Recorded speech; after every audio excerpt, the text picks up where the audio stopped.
Amen. All right, next letter. My pastor said the other day that John the Baptist did not have the Holy Ghost, Leave him. but the spirit of repentance. You leave your pastor. Get out of there real quick.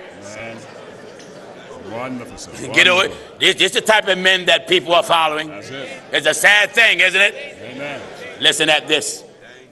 This person says, my pastor said the other day that John the Baptist does not have the Holy Ghost, And what? but the spirit of repentance.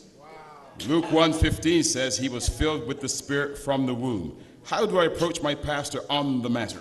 What you do, you take him Luke 1:15, read it, and ask him, is that the truth or is that a lie?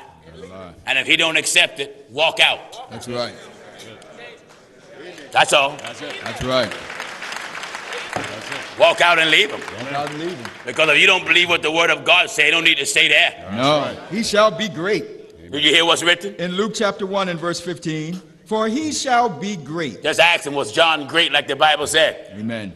Or what? In the sight of the Lord, and shall drink neither wine nor strong drink.